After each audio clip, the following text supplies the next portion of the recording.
Pergerakan Mahasiswa Islam Indonesia atau PMII merupakan salah satu elemen mahasiswa yang memiliki cita-cita untuk membawa perubahan positif bagi Indonesia di masa depan. Meskipun begitu, saat ini masih banyak yang belum mengenal dengan baik tentang PMII, bahkan di kalangan mahasiswa di Indonesia. Tidak semua orang mengetahui tentang eksistensi di PMII. PMII lahir dari rahim Nahdlatul Ulama pada tanggal 17 April 1960. Ide lahirnya PMII berawal dari keinginan dan aspirasi yang kuat pada kalangan mahasiswa Nahdlatul Ulama. Pada mahasiswa ini ingin mendirikan organisasi yang menjadi wadah dan aktivitas mahasiswa NU di perguruan tinggi Islam maupun umum. Beberapa alasan berdiri PMII dan tugas yaitu sistem pemerintahan dan hukum tidak stabil. Situasi politik Indonesia semakin kacau pada tahun 1950 sampai 1959. Nahdlatul Ulama memutuskan untuk berpisah dari Masyumi. Banyak mahasiswa NU yang tergabung dalam HMI namun diabaikan. HMI memiliki hubungan dekat dengan salah satu partai politik di mana Masyumi juga berada di dalamnya. Berbicara mengenai tanggung jawab merupakan tugas yang berat yang harus dipikul oleh anggota pergerakan. Mengingat bahwa perubahan yang diupayakan tidaklah selalu mudah diterima oleh masyarakat. Bahkan menjadi tantangan bagaimana membuat masyarakat mempercayai pergerakan tersebut. Sejarah menunjukkan bahwa anggota pergerakan memiliki peran sebagai penampung aspirasi rakyat, menjadi garda depan dalam memperjuangkan kepentingan rakyat. Oleh karena itu, penting untuk menempatkan label yang sesuai bagi anggota pergerakan. Namun kenyataannya, pergerakan mahasiswa Islam Indonesia cenderung lebih sering terlibat dalam aksi turun ke jalan, sehingga anggota pergerakan lebih dikenal sebagai kelompok yang cenderung anarkis daripada sebagai kritikus yang konstruktif. Hal ini menjadi perhatian karena seharusnya anggota pergerakan dikenal dengan intelektualitasnya, namun kenyataannya terlihat sebaliknya. Masyarakat seringkali hanya melihat bagian permukaan dari perjuangan pergerakan. Sehingga pertama yang muncul ketika mendengar PMI adalah organisasi pendemo. Hal ini mungkin disebabkan oleh fokus beberapa individu pada hal-hal yang lebih dramatis, sehingga informasi yang berkualitas menjadi terpinggirkan. Oleh karena itu, sangat penting bagi anggota pergerakan untuk melakukan introspeksi mengenai tanggung jawab sosial yang diharapkan oleh masyarakat, serta bagaimana PMII dapat dipercaya oleh masyarakat. Penting untuk menghindari situasi di mana anggota pergerakan kehilangan identitas karena kebingungan mengenai tujuan pergerakan itu sendiri. Ada 3 poin penting tanggung jawab seorang kader PMII. Yang pertama, pentingnya menjalankan rutinitas keagamaan serta mengasah kecerdasan spiritual dalam konteks keyakinan kepada Allah Subhanahu wa taala serta menjalankan akidah Ahlussunnah wal Jamaah An-Nahdiyah.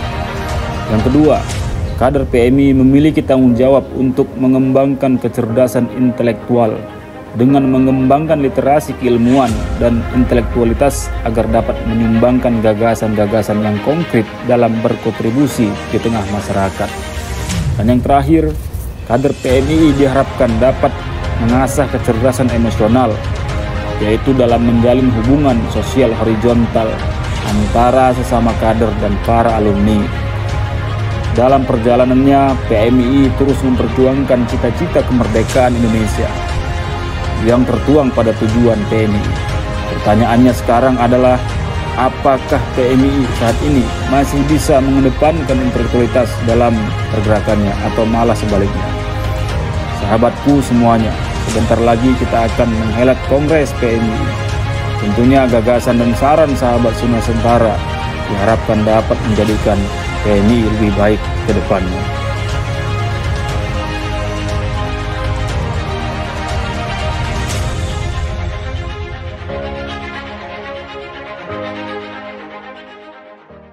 Assalamualaikum warahmatullahi wabarakatuh. Perkenalkan, saya Muhammad Tarmiji, calon Ketua Umum PBPMI masa khidmat 2024-2027. Sahabatku pergerakan mahasiswa Islam Indonesia se-Nusantara. Saya berasal dari cabang Kabupaten Deli Serdang, Provinsi Sumatera Utara. Dan saat sekarang ini saya juga menjabat sebagai Ketua PKC PMI Sumatera Utara. Izinkan saya sahabat untuk membawa visi misi saya, yaitu kolaborasi PMI untuk Indonesia maju. Sahabatku setanah air yang kubanggakan, bahwasanya saat sekarang ini kita bisa melihat bagaimana perkembangan zaman yang cukup cepat. Video di awal tadi sedikit menjelaskan bagaimana latar belakang lahirnya PMI dan bagaimana situasi dan kondisi PMI saat sekarang ini. Kita bisa melihat bersama bahwa perkembangan zaman yang begitu cepat memaksa kita untuk juga berpikir cepat, bergerak cepat, melaksanakan kegiatan-kegiatan PMI yang cepat. Sahabatku yang kubanggakan, kolaborasi. Kenapa harus kolaborasi? Sahabatku, kita sering sekali berbicara tentang bonus demografi, tentang Indonesia emas, tentang Indonesia maju, tentang organisasi yang harus hebat dan harus kuat. Tetapi terkadang kita lupa sahabat, kita lupa bagaimana bisa memanajemen organisasi yang baik melalui kolaborasi. Kolaborasi yang dimaksud yaitu bagaimana hubungan antara kader, dengan pengurus dengan kader dan alumni terjalin dengan baik dan rapi, sehingga memunculkan solidaritas, memunculkan kekompakan di antara kita.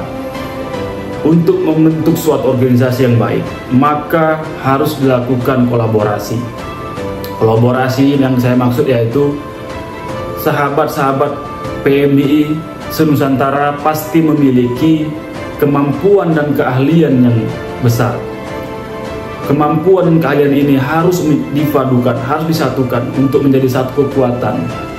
Sahabat-sahabat yang memiliki kemampuan di bidang teknologi, sahabat-sahabat yang memiliki kemampuan di bidang pendidikan, di bidang hukum, ekonomi, dan politik.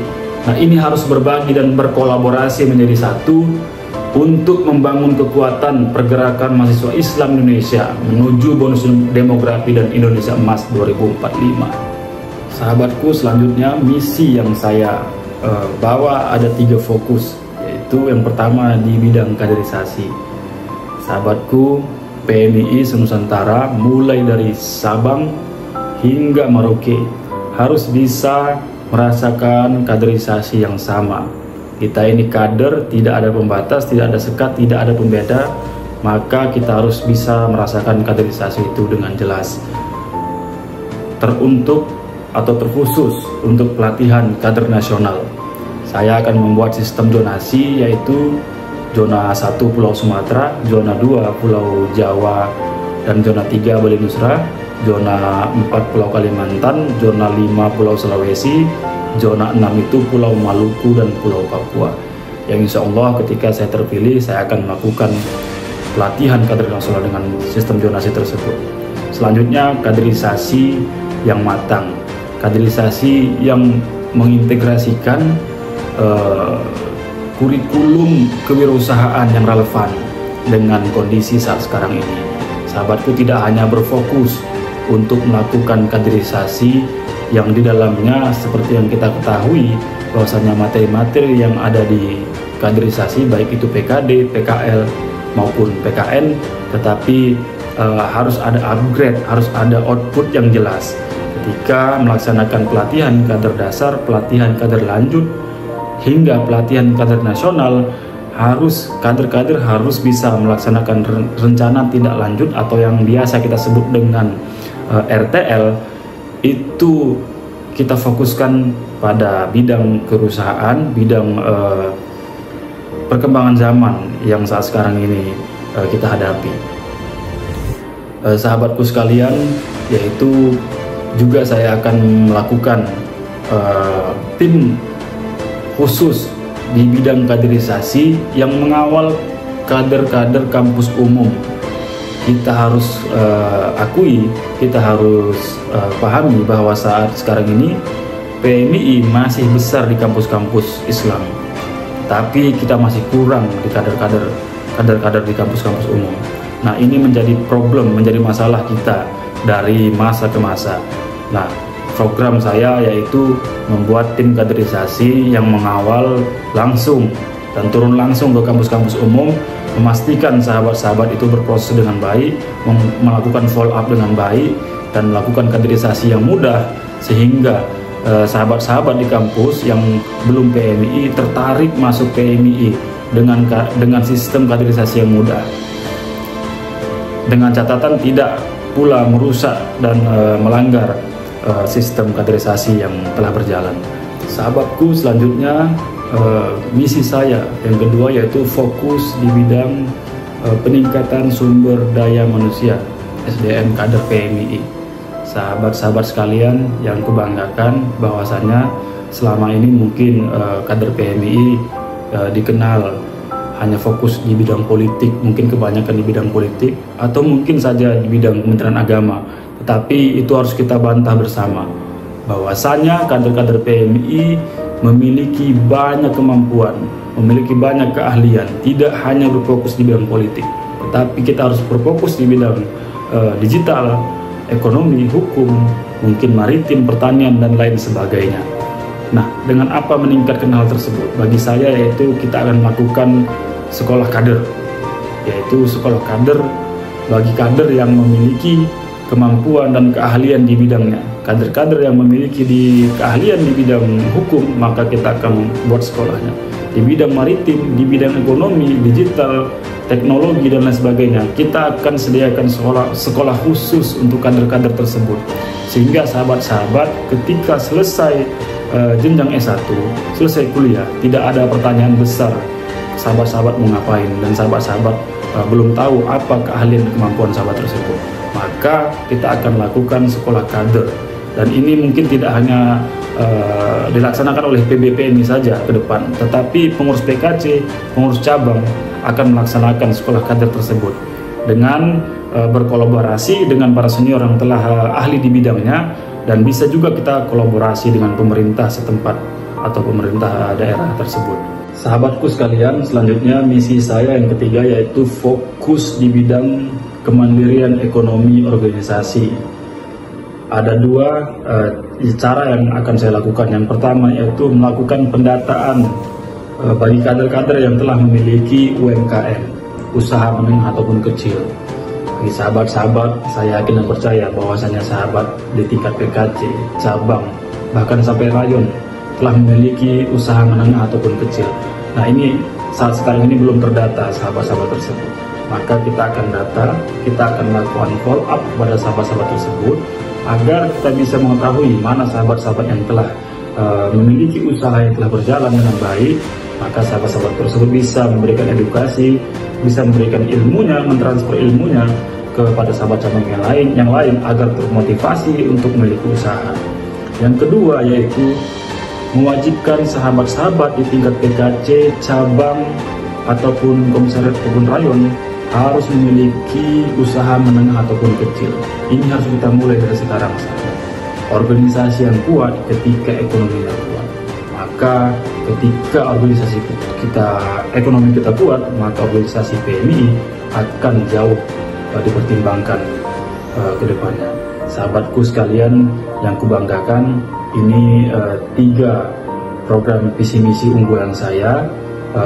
Mungkin masih banyak lagi misi yang lain yang saya buat, tapi dengan 3 ini saya yakin dan percaya bahwasanya PMII akan lebih baik, lebih maju ke depannya, sesuai dengan tagline saya, kolaborasi PMII untuk Indonesia maju.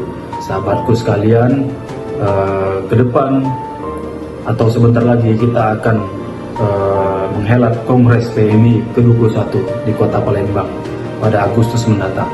Tentunya saya Muhammad Tarmizi sebagai calon Ketua Umum PMII masa khidmat 2024-2027 memohon izin dan mohon restu pada sahabat PMII Senusantara, dan mohon dukungan sahabat sekalian. Tidak akan terlaksana visi misi besar saya ini tanpa ada dukungan dan support dari sahabat PMI Nusantara. Terima kasih. Akhirul kalam, wallahul muwaffiq ila aqwamit thoriq. Assalamualaikum warahmatullahi wabarakatuh. Salam pergerakan.